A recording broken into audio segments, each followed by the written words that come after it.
Close to similar match, kind of play styles. They both play through the jungle. They're Janet and the one disparity that I'm going to be interested to look for this game is the mid to top side of the map. Because as we see from Arcaden's history, he likes to play a lot of team-orientated control mages.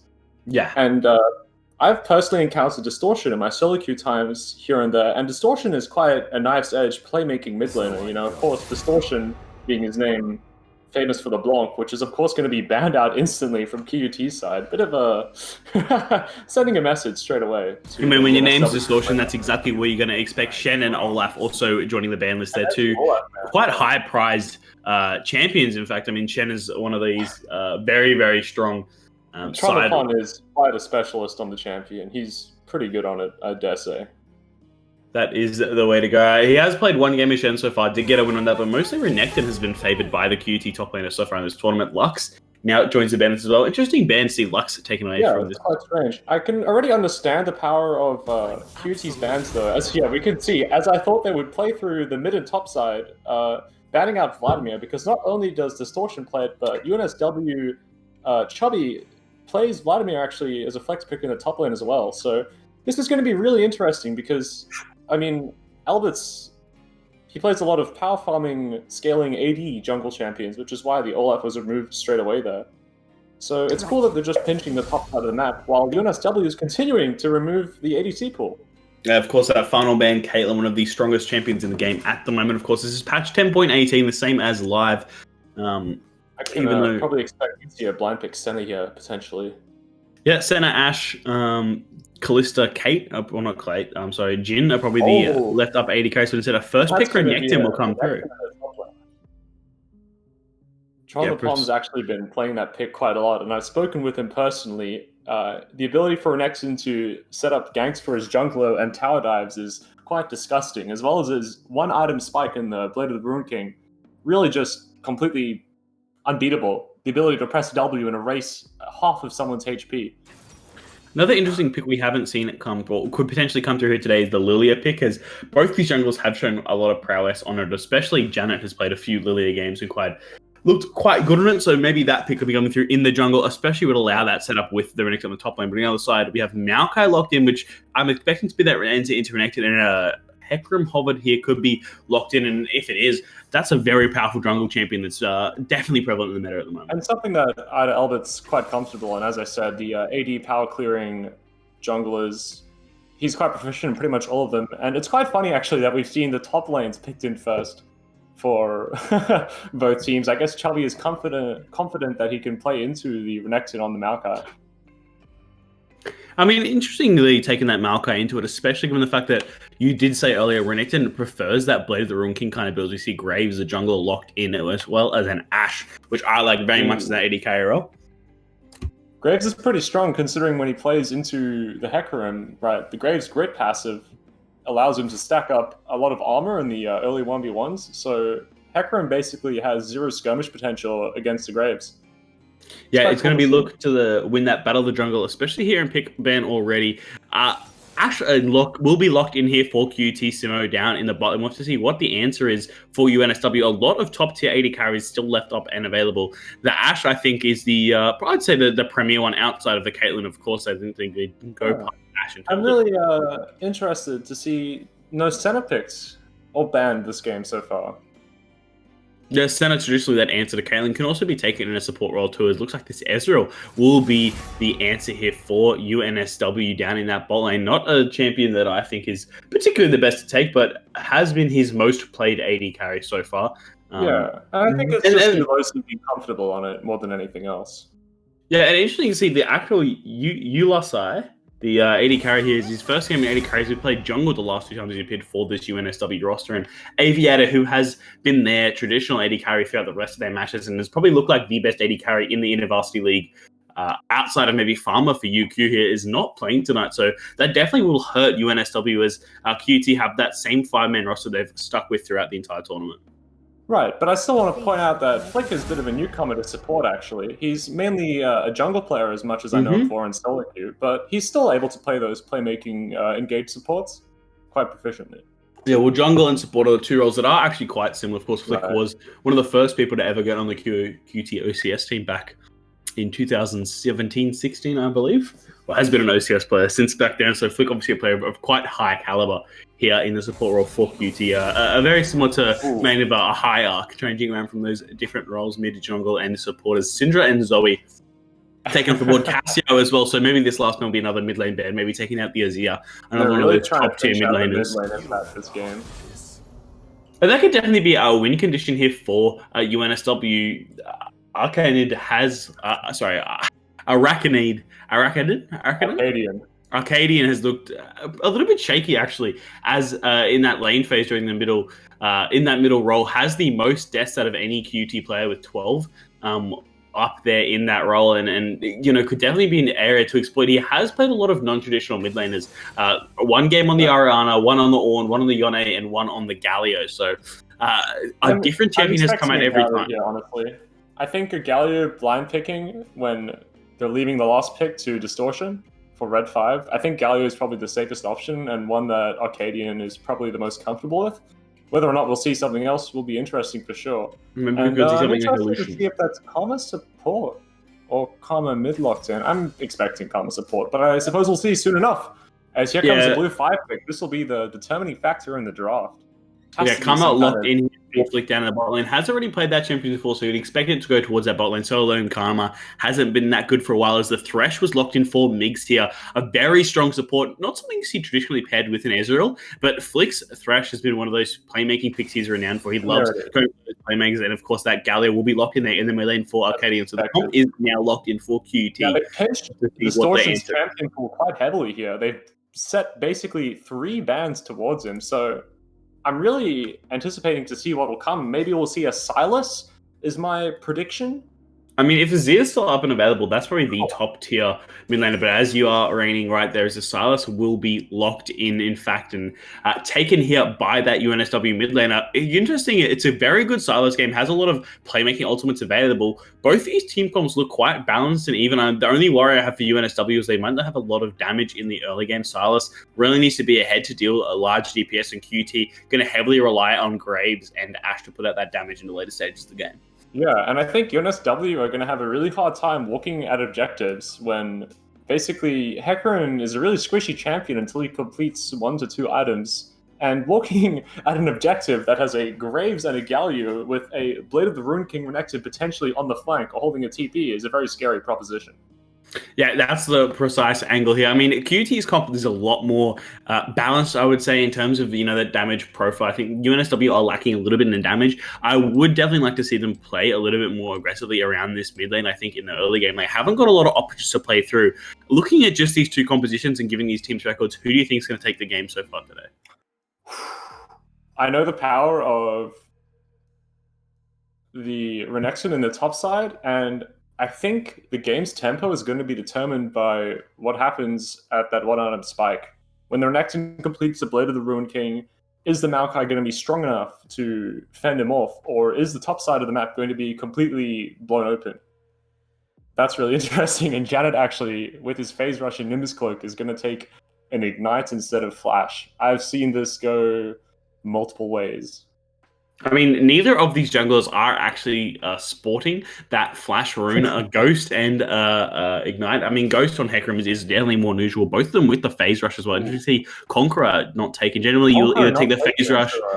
Either you usually take either the Phase Rush or the Ghost, and then leave up Conqueror with either the Conqueror Ghost, or you go Phase Rush and Flash, or Phase Rush and Ignite. Actually, I think. Actually, not taking Conqueror here as your primary keystone means you don't have access to Legend Tenacity in your runes, and that's going to be quite a problem when you're playing Hecarim into not only a Galio and Ashe, but also Renekton W and a Karma. It's going to be so hard for UNSW to walk at anything this game if they don't get control. Precisely, and I think for UNSW here, it's going to be interesting to see what they end up to play in the early game. None of their lanes have a particularly a big sign saying come and gank me. Even that bot lane, the Ezreal is generally not a champion that you gank for, although Thresh probably has the best gank setup. If anything, I think we'll see a lot of roams from Migs here on the Thresh up towards the mid lane and help out Sylas in that matchup versus the Galio, though. Galio definitely not the easiest to take down with that Aftershock room. I think UNSW basically has to play around bot side here, honestly. I think trying to kill the Ashe Karma, because they're a lane that can get priority quite easily with Karma utilizing her mantra empowered abilities to clear the wave, and of course, Ashe's AoE arrows. I think that'll actually open up a window of weakness for QT's draft, where the Ghost Hecarim can actually get an angle to approach with the fresh gank setup as well. Yeah, precisely. It's that Thresh ability to maybe even a Lantern in that Hecarim to avoid him from using that E even earlier, so they can get a quick knock back as well. But we'll have to see exactly how this game goes going into game. I think on paper, QT definitely looking better in the draft phase, have a stronger draft, have more damage spread. Because that is one of the weaknesses of Ashe, I think, is when you pair Ashe Galio, you're actually lacking a lot of damage, but the top side of the Graves and the Renekton definitely make up in that damage department.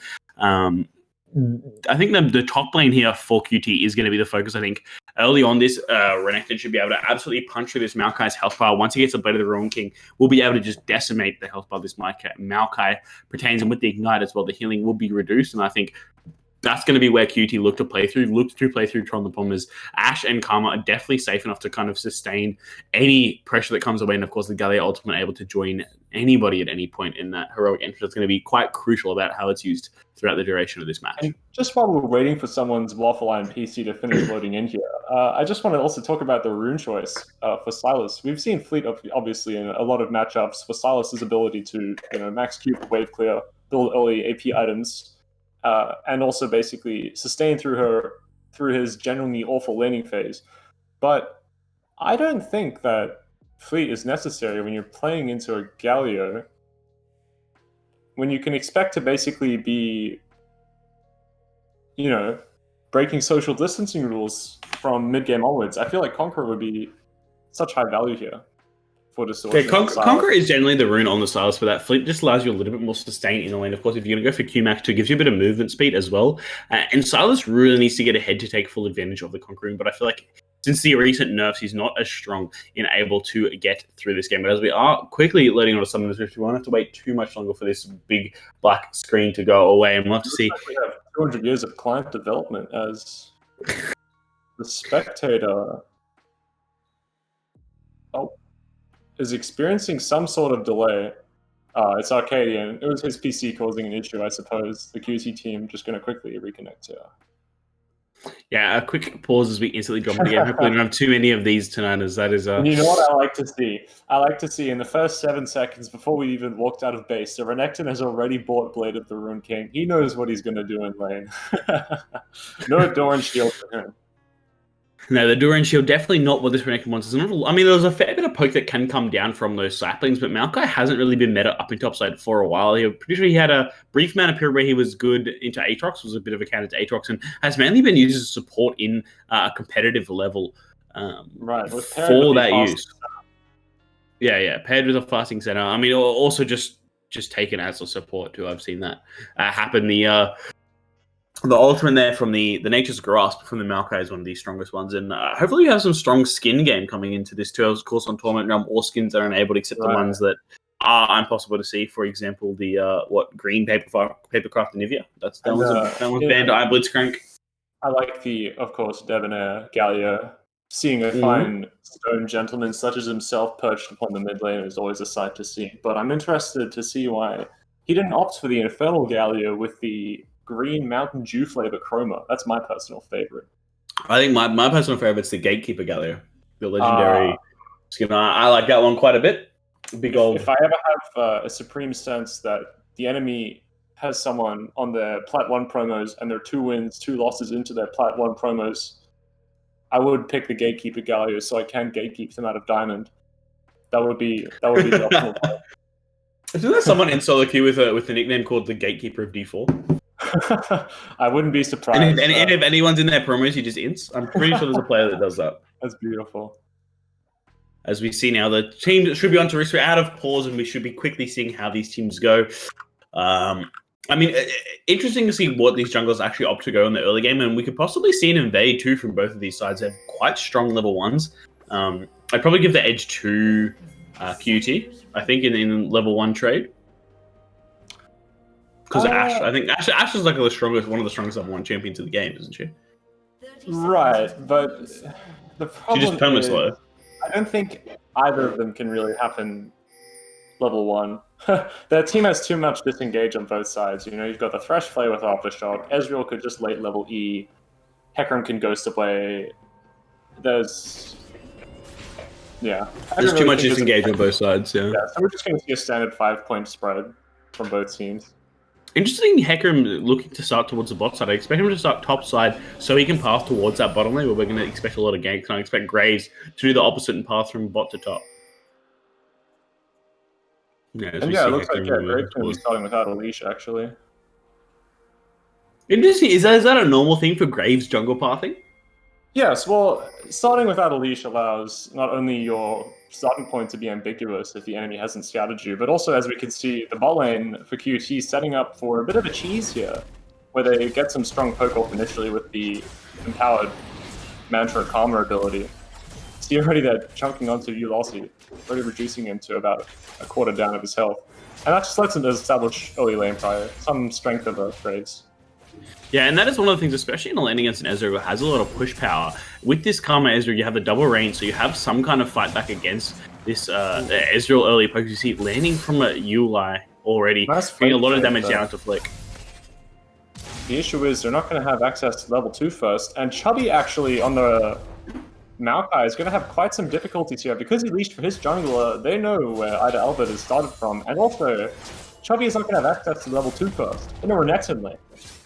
Yeah, not having that level 2 in the next game is going to cause a lot of problems here. We could definitely see Renekton go for an early play, given the fact that Graves is up on this top side as well. We'll have to see what happens. He tends to move towards it. If you're the Graves here, which lane are you going to focus towards?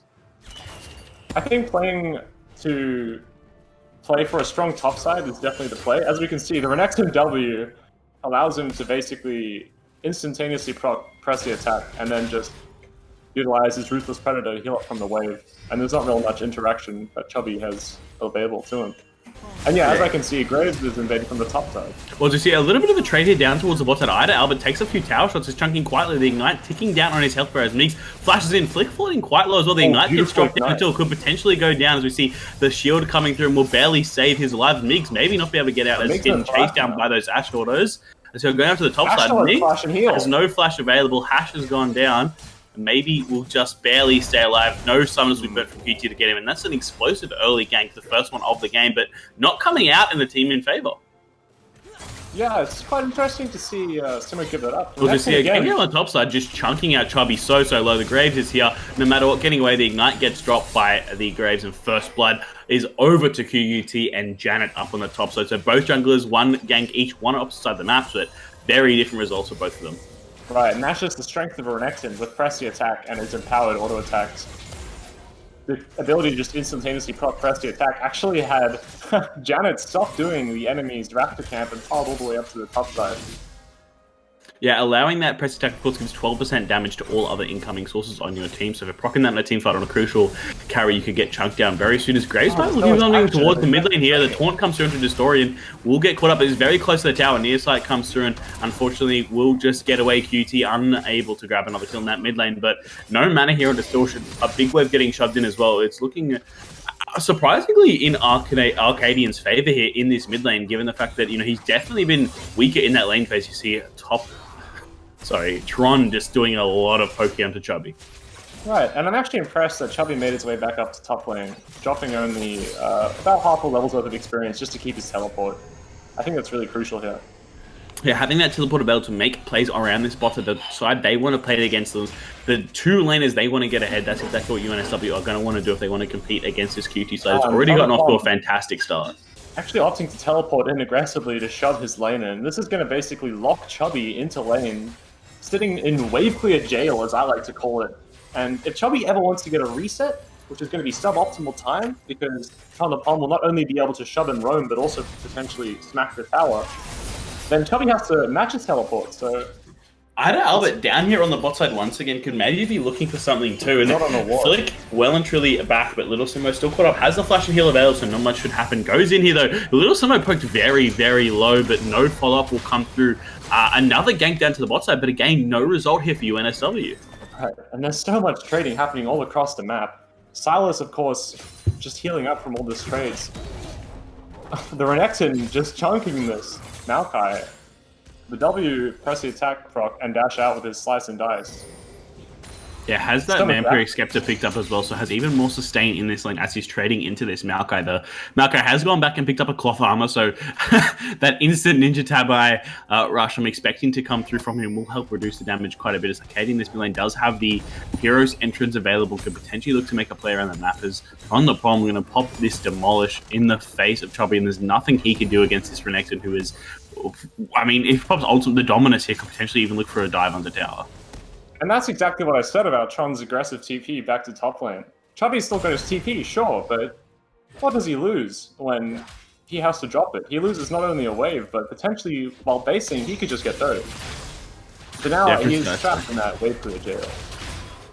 And Distortion here, literally 0 mana available in that main. Arcadian has a full mana bar up and available. Neither of these mid laners have gone back, so both been able to sustain a little bit in this mid lane as we have a quick pause here on the end of our stream. On the backside of production, there is, again, more trading up on the top side, a little bit of vision control around these early dragons. I mean, I haven't seen much focus towards any objectives yet in the game, of course, very early on. It's very difficult for either Albert, because sure, he has cryo kind of in the river, but Distortion has no mana, and they're playing against the Galio ultimate. And Janet, just being the sneaky person that he is, hops over the wall, takes the enemy red buff. Thank you very much, good sir. Yeah, a good bit of counter jungling coming in. You love that when you're especially getting back. And Chubby here has been forced out of lane with no mana available, means Renekton has already gotten a plate, and that TP will have to be expended up on the top side. And I can imagine the gold difference, the CS difference on the top side of the map. Chubby not only down 20 CS, but Tron the Palm on the Renekton has an assist advantage as well. And I gotta say, this next base from the Renekton is going to be disgusting. Quick Lantern out here onto the edge reel. So they could potentially be picking up that entire Blade of the remainder of the Blade of the Ruin King on the bases. Hecarimir has cleared out his blue buff. A big lead in the jungle for Janet already, despite that kill as well he's got up in that top side. Although this Graves, of course, very quiet usually, but Silas is kind of wrapping in here and could maybe run into the Graves, and I don't know if they win this 2v2 in the mid lane. No, he's just going for a deep ward, I suppose, to scout up the Graves, but it's going to be too late, as he's already taken his red buff and is heading down to bot side. And UNSW, they have no idea this Graves is here. Yeah, Ezreal could look to face trick this brush, and that's not going to be good, as Janet instantly gets some damage down. The shift is used already. The Lantern out, Ignite gets dropped, Root comes down, Little Simmer level 5 pops the Ranger's focus, maybe pushing him down just, and the collateral damage goes wide. Migs gets poked very low too, but no one dies in that bot side fight as the True Shot Barrage comes out, hitting Little Simmer, but not doing enough to take down the QUT bot lane, barely escaping their lives. All some of the spells are burnt there on that bot side, and I mean, Little Simmer still got them available. Could have fought for both of those kills, yeah. Could have definitely looked for something under tower, but didn't go for it. Just the heroic entrance has been picked up here by Distortion, and man, that Galio damage coming down already is so huge as the blue team picks up the dragon off that bot side pressure and starts climbing their way towards the top. Renekton must be sitting on quite a lot of gold here. This is what I was talking about for either Albert's going to have a real high amounts of difficulty approaching these objectives. He's got such little HP, and walking at an objective with an Ignite Graves and Renekton, it's a nightmare. So he's having to give up a lot right now. Fortunately, it's only a Cloud Dragon. Yeah, early on, just a Cloud Dragon, but I mean, it's those stacking of the dragons that's really going to matter. Of course, having a Renekton means he's going to eventually fall off later into the game, and no matter what soul it is, I mean, going to be either the Ocean or the Infernal Soul. Both of them are going to be crucial to helping this Renekton in the later game goes. Hasn't picked up the Blade of the Ruin King straight away. Yeah, I like this from QUT, of course, focusing around the Rift Tower here. We'll pick that up. Expect to drop it up on the top tower too and get some gold onto Little Simmer. UNSW would have expected this coming. The instant rotate from the bot lane to the top side just to secure Herald. I mean, this was a very old school rotation at the start of the season. That was quite standard that rotation was enforced, or maybe not standard, but it was very good if you were able to get that done. Of course, the trinket trick has been popped in by Janet. If you didn't know this at home, if you pop your trinket before you pick up the Rift Herald, the second you drop Rift Herald, you get an instant cooldown refresh and you get a free one, effectively. While you're channeling, if you pop it, you can pop it again instantly after. So a little bit of a... I don't know if it's a bug, technically, or if it's the way it's supposed to be coded. As you see, Tron the Problem has forced the reaction lane swap out of UNSW, sorry, so they will lose a lot of farm here on the map. It's going to be a lot of gold into the top lane pockets of Little Sinner. Yeah, I mean, especially here for the Renekton, 99 CS, almost at 100 perfect pretty much as the first tower goes down with that Rift Tower usage from Janet. A lot of gold onto Simo here, who has actually fallen a little bit behind in CS when you compare it to ULOSI, as Tron is just forcing his will onto Chubby.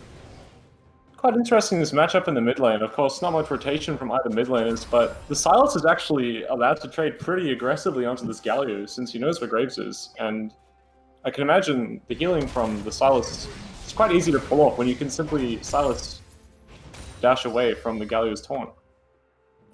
Yeah, having to burn that summoner spell is not what you want to do, and unfortunately he's able to stay alive. Doesn't have that heroic eventually available after stealing it already from the Galio. We'll have to wait for that cooldown before being able to take it away again. You usually see Galio not using any abilities, and especially when it's the Grave, it just gives Grave so much more invade, really, permission when you have a heroic entrance available on the Galio. And interesting to see that he hasn't taken advantage of that just yet, or hasn't looked and seeked out this Hecarim to look for. And I just want to point out that with topside blown open, the Renekton has now completed his Blade of the Ruined King.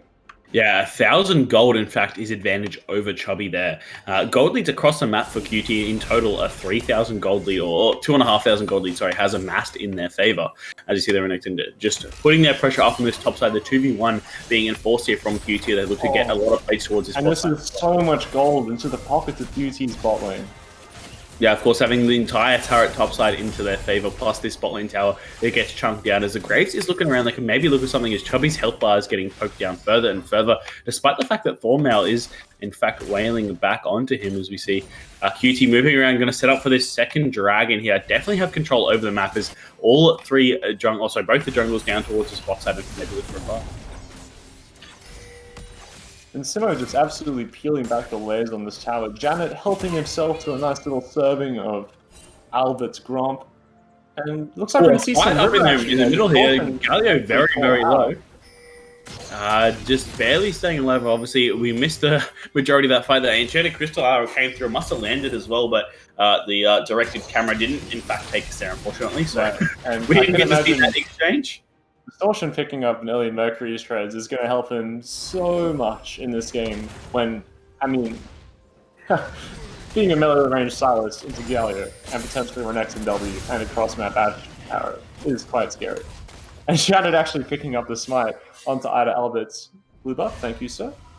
Yeah, Janet just doing so much invading here, got a massive CS lead in that jungle role. A big jungle difference this game, given the fact that we were going to look towards both these junglers as generally, two of the shining lights for their sides. And you can see here, Janet has just come in and gone, look, you might have looked good in this tournament so far, but you've got really nothing compared to me.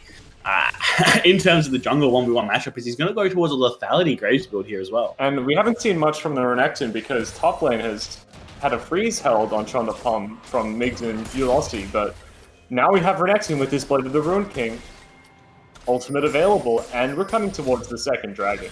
Yeah, I really don't think UNSW can be able to contest this. I think QT will just move in and start it up. Maybe a steal from Israel, the only thing, but the smite is available on Janet, so I can't see QT mucking this objective up. I think it's pretty much guaranteed they're going to have at least 2 dragons, and that's perfect going into whatever our soul will be, as we find out very quickly. It is now the Infernal Soul that we're going to have on the Rift this game. I mean, I think Ocean Soul would probably be preferred by both. Ocean Soul would have been... That's all she wrote, if it was Ocean Soul. Yeah, I don't think Infernal potentially benefits QT that much, honestly. No, they have a lot of damage already, and even, I mean, it helps out with Wave Co a little bit, and Renekton falls off too, but it's not the damage that falls off, it's that ability to stay in the fight and stay alive and dish out. I've got to commend the top side of the map from UNSW. They've actually held a freeze for pretty much this entire game, and we can see that the Renekton CS, compared to the other farmers on the map, Sylas mostly and the Ezreal, the Renekton CS has dropped down quite a bit due to the freeze being held. Renekton hasn't really farmed for the last 2.5 minutes, and that's a tribute to that freeze that Chubby has put in place. I think LS would be very, very happy with this game so far from that. Split gets caught out here a little bit in the jungle, flashes away from the chains, but will get taken down that in sort of shadows. Comes out there from Ida Albert and picks up the QT support, who was walking a little bit around in no man's land. Quite an interesting play, and Flick also dropping his flash. Yeah, dropping that flash there to try to get away as well. And I mean, I suppose that's the other side of the coin when you look towards these aggressive players that are gonna, make the plays happen, which Flick likes to do. Gets caught out there as that wall. Unfortunately, doesn't go down. But we'll put the controller to pick it up later. One kill to both these sides that evens up a little bit for them here. Is Little Simo in a bit of trouble. The hook misses, has to burn the flash away. The Enchanted Crystal Arrow to the face of Ida Albert means he's not going to pick it up, but can they maybe get something on the bot side? The Enchanted rotating in. Here comes the Tron the Pomernectin on the flank.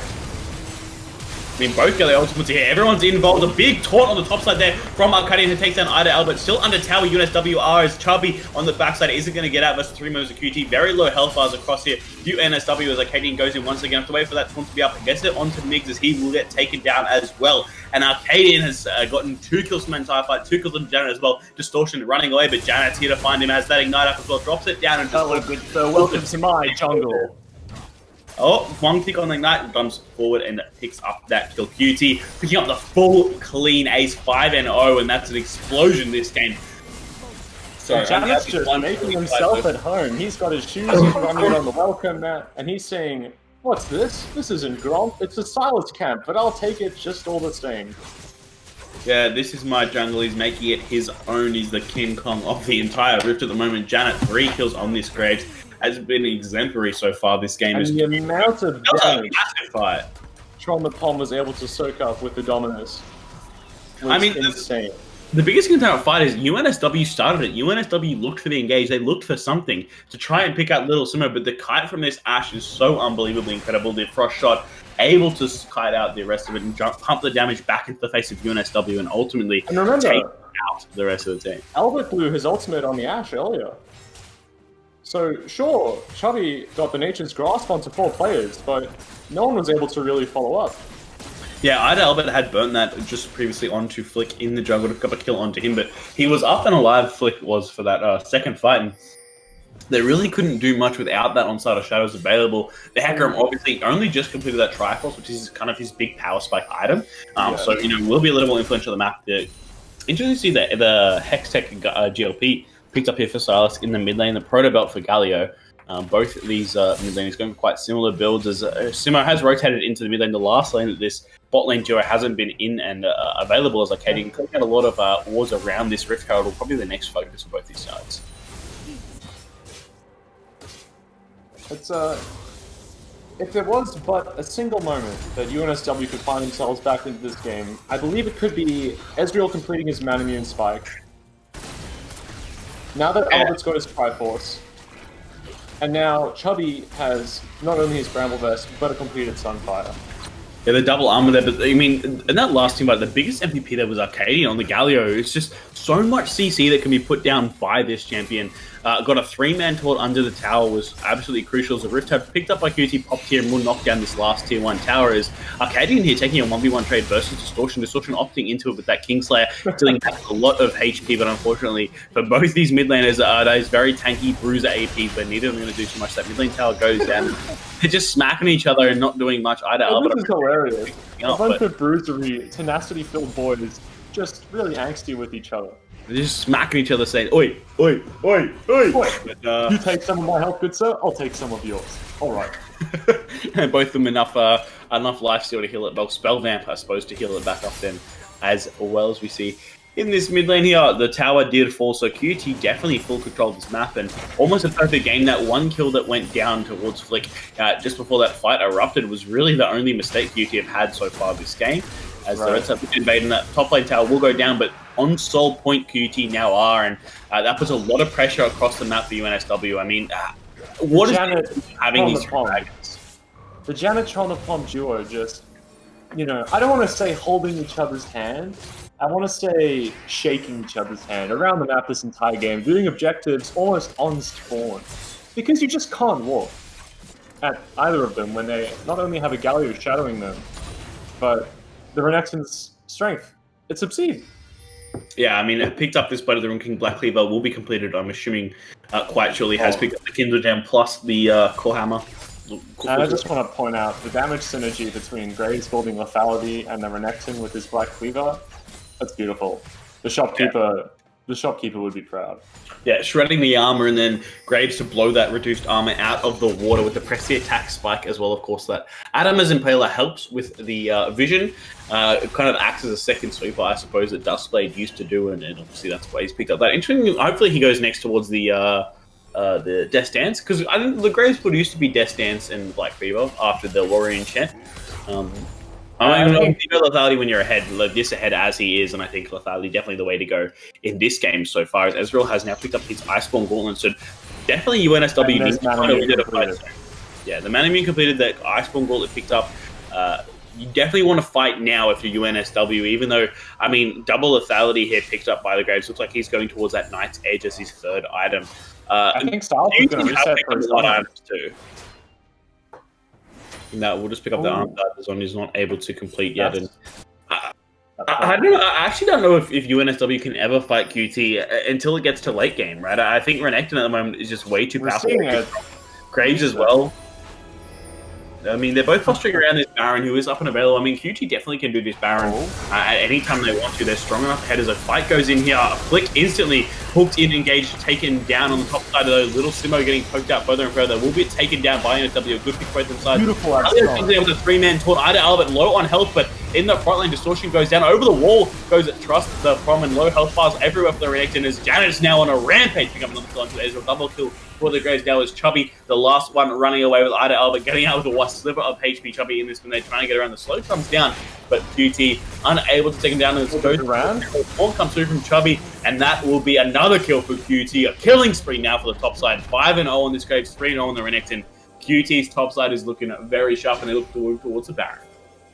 And the Justice Punch wasn't even needed there, as you're tower diving in Maokai with full armor items and tenacity. It just goes to show how absolutely disgusting Chonapom's Renekton is, as it slices, dices, and that's usually spin to win is Garen's motto, but amidst 4 members of UNSW, it's looking more like Renekton's mantra at this point. And QT here unable to dice up that Baron, so we'll move away. As I mean, the QT bot lane got caught out there again, but the strength of this top side of the map, we said this was what they were going to do. QT loves to play around their top side, and of course Janet in the jungle. Arcadian playing very well on this Galio as well. It was quite a questionable flash from Flick. I didn't want to call it a win trade. It's a win trade in the sense that Flick's flash was a trade for a win. A trade for a win, you reckon? Burn that flash to kind of bait him into thinking he's bad, but the rest of the team's going to come through and pick him up. Maybe a catch of the flashboard hooks straight onto Little Simon, gets taken out easily. Migs takes down the kill, and both of the bot lane gets picked out once again in this mid lane. It's the second kill being picked up by this death sentence from Migs. And if you're QT, you can't afford that. As far as this Renekton and Graves are ahead, you still want Ashe and Karma to be in the game. They've been going down quite a bit. As bad as that May's team, both of the kills went to the Thresh. Yeah, both the kills into the Thresh, so the gold's not onto the Ezreal, not onto the Hecarim.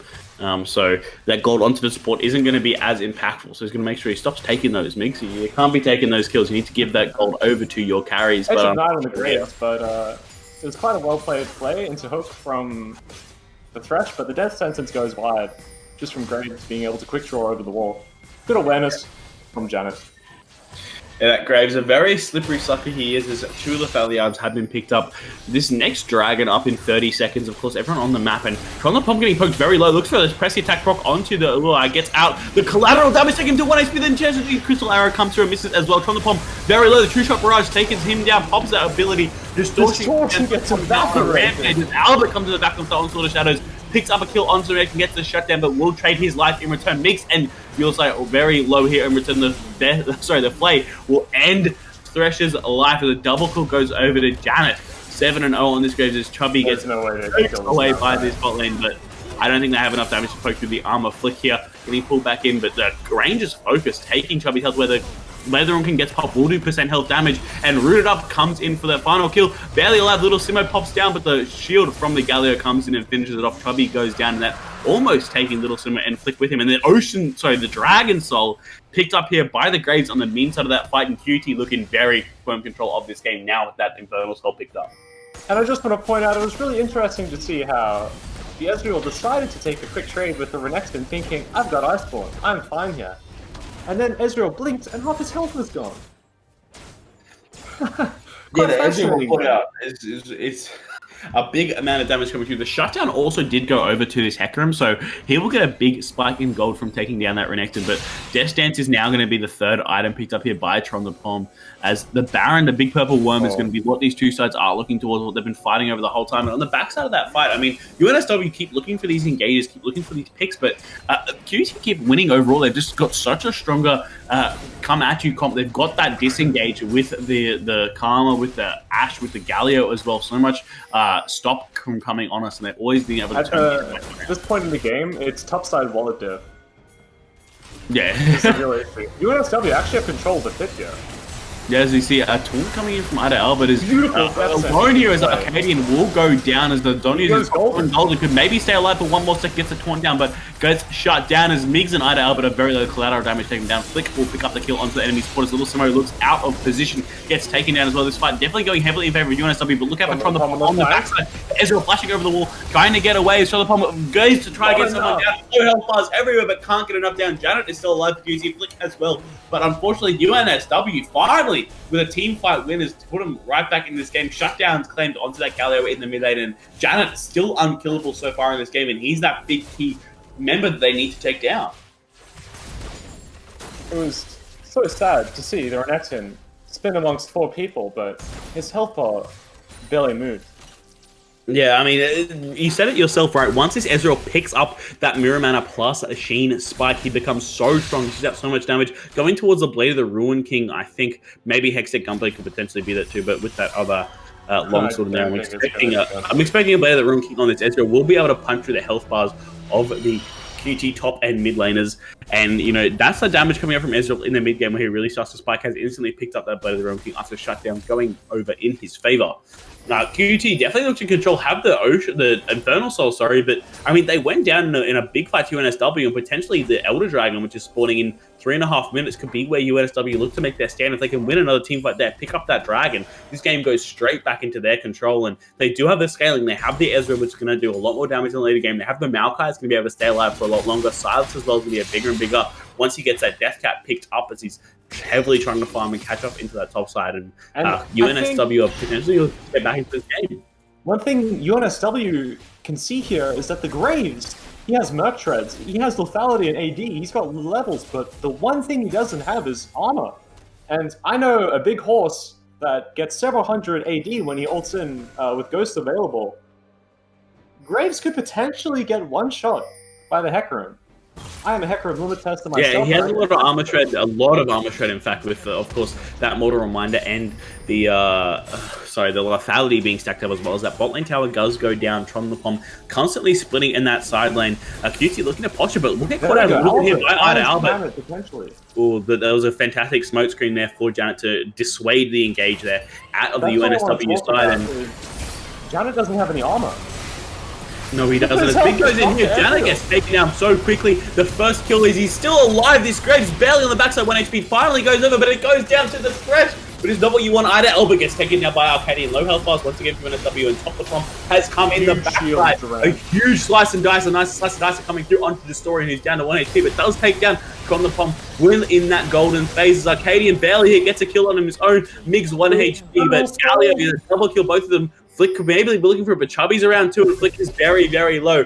The only healthy member really is Simo, and he's barely alive as Chubby here for UNSW, and both sides going down 3 kills each to boot in that fight with very low health bars across the board. Flick looking for a kill, wouldn't be able to pick it up, and I mean, these two teams are just running at each other and actually killing each other very evenly, but QT, with their bot lane available, will look to push it onto this inhibitor turret. Chubby looking to move up, but can't do much as Migs is now respawned, and QT will look for a reset and explosive fights. That disjointed CC from UNSW just constantly being thrown out at intervals. You know, you've got the abscond from Silas, Thresh's death sentence in play, the almost seemingly random knockbacks from Hecarim when he does it in point-blank range. All of the displacement that Maokai offers from his roots. It's really difficult to play around if you're not only a Renekton but a Graves. Yeah, precisely. Your opponents. It's very difficult to play around that alternate CC, especially when it is such a big factor in these games. Ida Albert here, still farming up. I mean, this Baron has been up for quite a while, and QT have been able to take it as they will start it now. And they do know that the rest of the team is on the other side of the map, and This is the duo you've been talking about the whole game. Tron the Pom and Janet taking it up. There's Little Simo and Arcadian will rock up now, and it looks like UNSW are none the wiser, so it's not just pick up a Baron for absolutely free. Right, and Distortion's bot side with teleport available, but there was just no vision control of the pit for UNSW, so it falls straight away. Yeah, given the fact that UNSW have been kind of competing in these fights, is QT us picking up the Baron are going to go straight for a fight. Arcadian right in the middle of the team goes gold, and the Nature's Grasp comes out and gets a root onto Tron the Pom, as in the backline, the Galio is taken down by the Ezreal. Chubby up in the front lane, standing strong, and Tron the Pom down to absolutely 1 HP. They have the Baron naturally. It shouldn't be fighting. The Elder Dragon is up and available. UNSW don't have to worry about any front line. Tron the Pom's got 25% HP. He's got no and they're just going to turn straight onto this Elder Dragon as the rest of QT is going to push down mid lane. Flick gets put out by it, and the Crystal Arrow comes through the Distortion to take him out as he gets killed. Consistently poking. You see the Infernal Soul doing damage on the backside here with Little Simo constantly getting poked down, and Janet comes in the front lane, pops the lateral damage, low health bars everywhere for UNSW. The onslaught coming to the bot side, but Janet picks up the kill and gets taken down by the Silas. Tron the Pom so low as Little Simo goes down, and UNSW winning ahead here. Tron the Pom very low. Distortion maybe looking to poke him down. Kingslayer will help him bring his health bar back, along with that red bar and blue bar.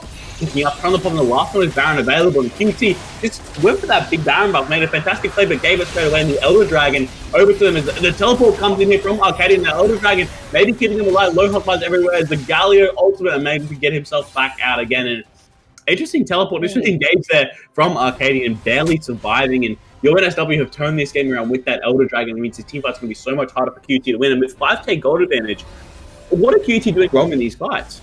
Well, here's the problem. You look at the item builds for QT, and there's really not that much magic resist for the entire side, except for Merc Shreds, which means if you don't instantly kill Silas in a fight, not only is he going to get time to get high-value ulti off, the Silas with his Kingslayer and his Scon is going to be able to work his way around the fight, change targets every 4 seconds, and as we saw when they started up the Elder, he just executed Little Simo on Ashe. Because you're Ashe, you don't want to build MR. Yeah, precisely. Without other than Scimitar, there's nothing you're really going to buy that's going to help you with that upgrade. In fact, a lot of what's it called? I thought it's called Mortal Runes, but it's Mortal Wounds. It's Grievous Wounds. Grievous Wounds for everybody. Right. There and there's no Grievous Wounds on the side of QT. So Silas and Chubby, they get to do what they want, really. If they don't die instantaneously, it's very hard. There's a lot of Grievous Wounds on the side of QT. But Mortal Reminder picked up for both the jungle and the AD carry roles. Morel and Omicron might be the only other pickup before Arcadian, which is a hard time applying it.